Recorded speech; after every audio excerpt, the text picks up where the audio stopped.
ये कुछ ज्वाइनिंग भी है। ये हमारे नेता सलीम अंसारी साहब इतने बड़े कागज लाते हैं, जब भी लाते हैं।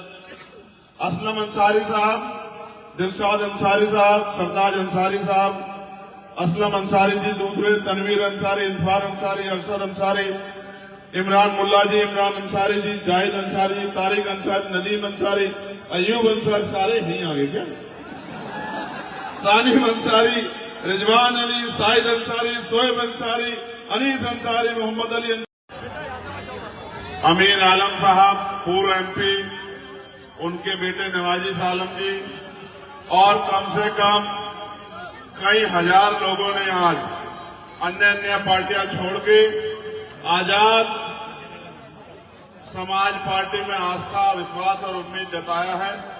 मैं उन्हीं के स्वागत में वहां गया था, लेकिन मुझे ये भी याद था कि गोकुलपुरी वालों ने और गोकुलपुरी में भी चमन पार्क वालों ने मुझे बुलाया, मुझे वहां भी जाना है।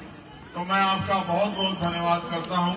इस मंच पर उपस्थित हमारे सभी नेतागण और बहुत सारे तो बिजनौर जिले के नेतागण जो हमारे पिछले 4-5 दिन से यहाँ मेहनत कर रहे हैं, मैं उनका भी बहुत बहुत धन्यवाद करता हूँ। मैं आपसे ज्यादा लंबी चौड़ी तकरीर नहीं करना चाहता। ये आपके बीच के हैं, आपके लिए मेहनत कर रहे हैं और ये रिजर्व सीट है। आपको यहाँ अपने लिए एक बेहतर उम्मीदवार चुनना है जो आपकी आवाज को उठा सके। एमएलए तो आपने पहले भी बनाए हैं, कई पार्टियों के बनाए हैं, लेकिन शायद आपने उस एमएलए को कभी विधानसभा में आपके हकों के लिए बोलते नहीं देखा होगा। और जिसको आप वोट देते हो उसके ऊपर ये जिम्मेदारी देते हो कि वो आपके हकों के लिए बोले, आवाज उठाए और आपकी समस्या का हल करे। ये एरिया देख के ऐसा नहीं लगता कि ये वही दिल्ली है जिस दिल्ली में चारों तरफ हर चौक पे एक फोर्स का जवान या पुलिस का सिपाही खड़ा होके दिल्ली की रक्षा कर रहा है। साफ सुथरी दिल्ली, पीने के लिए बढ़िया पानी, अच्छी हवा, नाली की व्यवस्था शानदार। ऐसा लगता है दिल्ली में नहीं विदेश में, लेकिन वो अमीरों की दिल्ली है। ये मेरे और आपके जैसे गरीबों की दिल्ली है, जिसको देख के ऐसा लगता है कि हम बिजनौर नगीना के किसी कोने में खड़े हैं। प्यारे साथियों, मैं आपसे कहना चाहता हूं कि आपको अपनी लड़ाई को लड़ने के लिए एक मजबूत कंधे की जरूरत है, मेरे जैसे कंधे की, जो मिट तो सकता लेकिन झुक नहीं सकता, जो कितना भी जालिम क्यों ना हो सामने, उसके सामने रुक नहीं सकता, झुक नहीं सकता, थक नहीं सकता, और जब तक लड़ाई को अंजाम तक ना पहुंचा दे तब तक चैन से सो नहीं सकता। ऐसे सिपाही की आपको जरूरत है।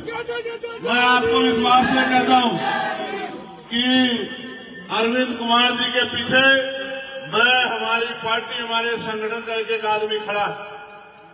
अगर आपने भाई अरविंद जी को आशीर्वाद दिया, उनके हाथों को मजबूत किया, इससे पहले मैं ये भी कहूंगा कि आप 100 रुपए का सामान खरीदोगे तो सामान को 4-5 बार पलट कर देखोगे कि ये सामान खराब तो नहीं है, ये सामान एक्सपायर तो नहीं हो गया है, ये सामान जितना ले रहा उतना पूरा है या नहीं है। लेकिन जब आप 5 साल का मुस्तकबिल तय करने वाली वोट डालने जाते हो तो एक बार नहीं सोचते जिसको वोट दे रहे हो कल इसको कहीं ढूंढ लोगे नहीं ढूंढ लोगे, ये आपकी कहीं मदद कर देगा नहीं कर देगा, आपकी आवाज उठा देगा नहीं उठा देगा, आपके लिए लड़ लेगा नहीं लड़ लेगा, आपकी परेशानी में कभी आपके साथ खड़ा होकर आपको अपने भाई, अपने दोस्त होने का एहसास दिला देगा नहीं दिला देगा। और आप हमेशा कभी इसे जिताते आ रहे हो, कभी इसे जिताते आ रहे हो। मैं आपसे पूछना चाहता हूं, मेरे गोकुलपुर के भाइयों और उनमें भी चमन पार्क के भाइयों, आप कब जीतोगे? यहां खड़े होने की स्थिति है क्या? आप में से एक आदमी ईमानदार से खड़ा होकर यहां बताओ कि यहाँ के स्मेल वो सांसों में घुटन पैदा कर रही है नहीं कर रही है? बताओ आप मुझे। क्यों ये यहाँ इंसान नहीं रहते क्या? कि यहाँ के लोगों को अच्छी हवा का अधिकार है या नहीं है? साफ पानी का अधिकार है या नहीं है? क्या ये लोग टैक्स नहीं देते हैं क्या? क्या ये इंसान नहीं है क्या? क्या इनको जानवर समझ के कुचलने का इंतजाम सरकार करेगी? मैं आपको जिम्मेदारी से कह रहा हूं, मैं तो आपका अपना हूं और आप जानते हो 24 घंटे 7 दिन, और मैं आपको विश्वास दिला के कह रहा हूं कल पार्लियामेंट चलेगा। और कई ऐसे मुद्दे उत्तर प्रदेश के जहां उत्तर प्रदेश में जुल्म हुआ है, संबल से लेके और अयोध्या तक, और वहां की सरकार ने गरीबों का मजाक उड़ाने का काम किया। कल पार्लियामेंट चलेगा। मैं आपको आज कह के जा रहा हूं, सुबह से लेके और जब तक हाउस चलेगा आपको यही सुनाई देगा कि सरकार से सवाल पूछे जा रहे हैं और सरकार को जवाब देना पड़ रहा है। चुप्पी नहीं होगी पार्लियामेंट में। कल मैं आपसे जवाब देता हूं। आपने मुझे वोट दिए, मैं जानता था जो जिनकी वोट वहां नहीं है वो यहाँ प्रार्थना दुआ कर रहे थे, फोन करके कह रहे थे नगीना में, नेटौर में, नूरपुर में, थामपुर में, किरतपुर में, नजीबाबाद में, शेरकोट में खड़े होकर यहाँ से फोन करके कह रहे थे कि चंद्रशेखर हमारा भाई है, उसको वोट देना। मैं इस कर्ज को उतारूंगा। मगर मैं आपसे कहना चाहता हूं, जो बात मैं कह रहा था, आप वोट देते और भूल जाते हो। ये वोट हमारा हथियार, इसके अलावा क्या हथियार है हमारे पास? ये वोट हमारा हथियार। इस हथियार का प्रयोग अगर जज्बाती होके किसी की बातों में आके या किसी को हराने के लिए कर दोगे तो फिर आपकी तरक्की किसी भी कीमत पे सुनिश्चित नहीं हो सकती। जब तक आपका एमएलए विधानसभा में जाके आपकी सड़कों के लिए, बिजली के लिए, पानी के लिए, स्कूल के लिए, कॉलेज के लिए, यूनिवर्सिटी के लिए, अस्पताल के लिए, गंदगी के लिए, निकासी की परेशानी के लिए, रोजगार के लिए नहीं बोलेगा, सरकार आपको नहीं सुनेगी। और मैं आपको कहना चाहता हूं, आने वाला समय और खतरनाक है। जिस तरह पिछली सरकार में चिन्हित कर करके गरीबों, किसानों, मजलूमों, दलितों, पिछड़ों, मुसलमानों की बस्तियों को ये कह के हटाया गया कि यहाँ बुलडोजर चलेगा क्योंकि ये अवैध बस्ती है, जहां 50-50 साल से रह रहे हैं, जहां 40-40 साल से रह रहे हैं, उन बस्तियों से निकालने का इंतजाम और उसकी रणनीति जो सरकारों ने बनाई है। एक आवाज मजबूत नहीं है आपके पास जो असेंबली में खड़ा होके और आपकी आवाज बनकर सवाल पूछ सके कि जब हमने 50 साल में इस बंजर भूमि को सींच के आज रहने लायक बनाया तो हम अपनी इस बंजर भूमि में जिसको हमने रहने लायक बना दिया, हम इसमें गलत कैसे हो सकते हैं? हम इससे बाहर होने वाले क्यों हो सकते हैं? ये पूछने वाला कोई नहीं। इसलिए मैं आपसे अपील करके कहना चाहता हूं कि उधर तो दूसरी तरफ मैं देख आया था, मैं उस दिन गया था, गुरु रविदास जी के गुरुघर, उनकी कमेटी यहां बैठी है, उन्होंने तो मन पक्का कर लिया, अब आपकी बारी, आपको जिम्मेदारी देने आया हूं। एक मौका आप भाई अरविंद जी को दो, जहां आपको जरूरत पड़ेगी 24 घंटे 7 दिन चंद्रशेखर आजाद आपकी सेवा के लिए खड़ा रहेगा। इस बात को मैं आपको विश्वास दिलाता हूं। बहुत दूर नहीं है। हम लोग तो अगर सो जाते हैं तो नगीना पहुंच जाते हैं, यहां हाईवे चढ़ते सो जाते हैं, नगीना पहुंच जाते हैं 3-3.5 घंटे में। और ये नगीना के लोग यहां इसलिए घूम रहे हैं, ये इसलिए घूम रहे हैं क्योंकि ये चाहते हैं कि अब हमारी शक्ति बननी चाहिए और हमारी ऐसी मजबूत आवाज बननी चाहिए जो समय समय पे हमारी लड़ाई को मजबूत करे। मैं जिन साथियों ने ये प्रोग्राम कराया है,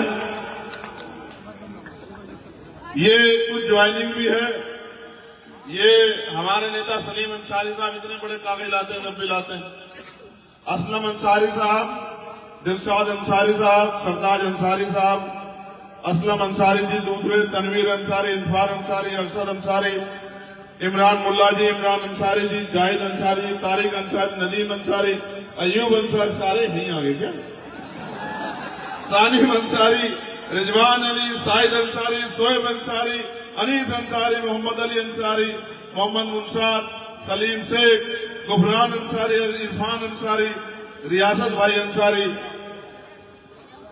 रईस प्रधान जी, परवेज कटारिया जी, मोइनुद्दीन सैफी जी, आसिम मलिक जी, नईम मलिक जी, निशान मलिक जी, अरशद मलिक जी, सलाउद्दीन मलिक जी, इरफान अंसारी जी, दिलशाद कुरैशी, सदाकत अंसारी, सोनू अलवी साहब, उवैस इकबाल जी, जमील मलिक, साकिब मलिक, सोहेब मलिक, दानिश मलिक, फरदीन मलिक, जुनेद मलिक, आप सबका मैं बहुत बहुत धन्यवाद करता हूं। आपको एक ही विश्वास दिला सकता हूं, आप जानते हैं मेरे किरदार को।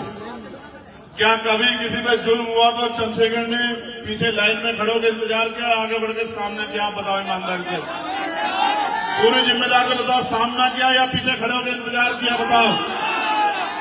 तो फिर एक मदद मेरी कर देना।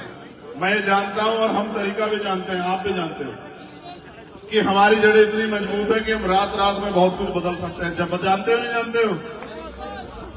तो यहां मैं आपको जिम्मेदारी के तौर पे कह रहा हूं, फोन उठाओ, जेब में देखो, निकालो, निकलेगा, देखो जेब में डालो, जेब में हाथ है फोन।